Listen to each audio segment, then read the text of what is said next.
Hello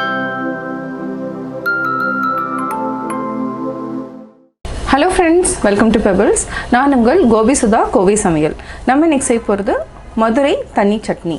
அதாவது என்ன, மதுரையில் நீங்கள் வந்து சின்ன சின்ன கடைகளில் பார்த்தீங்கன்னா சட்னி வந்து ரொம்ப தண்ணி மாதிரி இருக்கும். அது வந்து என்னென்னா எப்படி செய்கிறாங்கன்னு நம்ம கேட்டு தெரிஞ்சிட்டதில் பெரிய வெங்காயம் பச்சை மிளகாய் வந்து காரம் வந்து ஜாஸ்தி குறைவு, அதுக்கு தகுந்த மாதிரி நம்ம ஆட் பண்ணிக்கலாம்.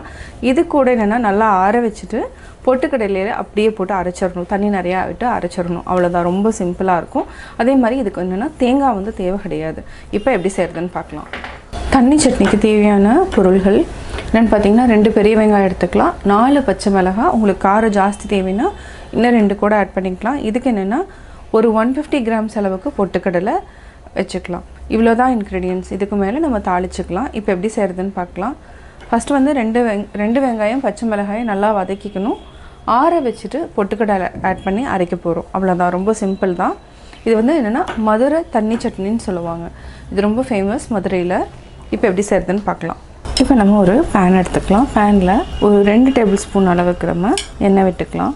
எண்ணெய் நல்லா காயிட்டும். காஞ்சதுக்கப்புறம் பச்சை மிளகாய் 4 எடுத்துருக்குறோம். இது கூட பெரிய வெங்காயம், இவ்வளோ தான். இதை வந்து நல்லா வந்து வதக்கிக்கணும். இப்போ பார்த்திங்கன்னா வெங்காயம் பச்சை மிளகாயை நல்லா வதக்கிட்டோம். இப்போ கேஸ் ஆஃப் பண்ணிக்கலாம். இதை வந்து நல்லா ஆற வச்சுட்டு நம்ம பொட்டுக்கடலையும் சேர்த்து தண்ணி விட்டு அரைச்சிக்கணும். இப்போ நம்ம என்ன பண்ணலாம்னா பொட்டுக்கடலையும் இதை அப்படியே ஆட் பண்ணிக்கலாம்.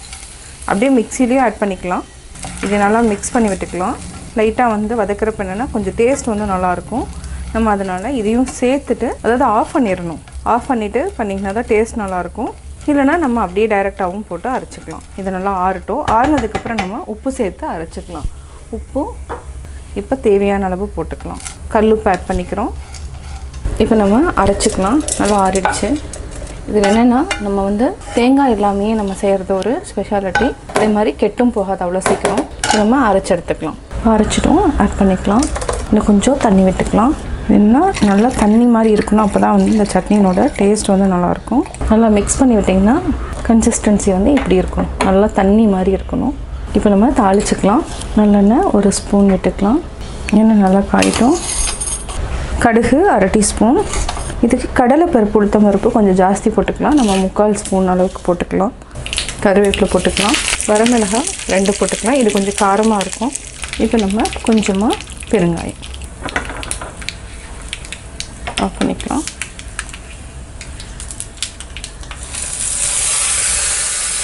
சுவையான மதுரை தண்ணி சட்னி ரெடி.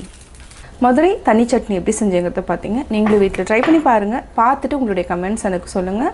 லைக் பண்ணுங்கள், ஷேர் பண்ணுங்கள், கமெண்ட் பண்ணுங்கள். மறக்காமல் சப்ஸ்கிரைப் பண்ணுங்கள். அது மட்டும் இல்லாமல் பக்கத்தில் இருக்கிற பெல் ஐக்கானை கிளிக் பண்ணிங்கன்னா நாங்கள் அப்லோட் பண்ணுற வீடியோவை நீங்கள் உடனுக்குடன் பார்க்கலாம்.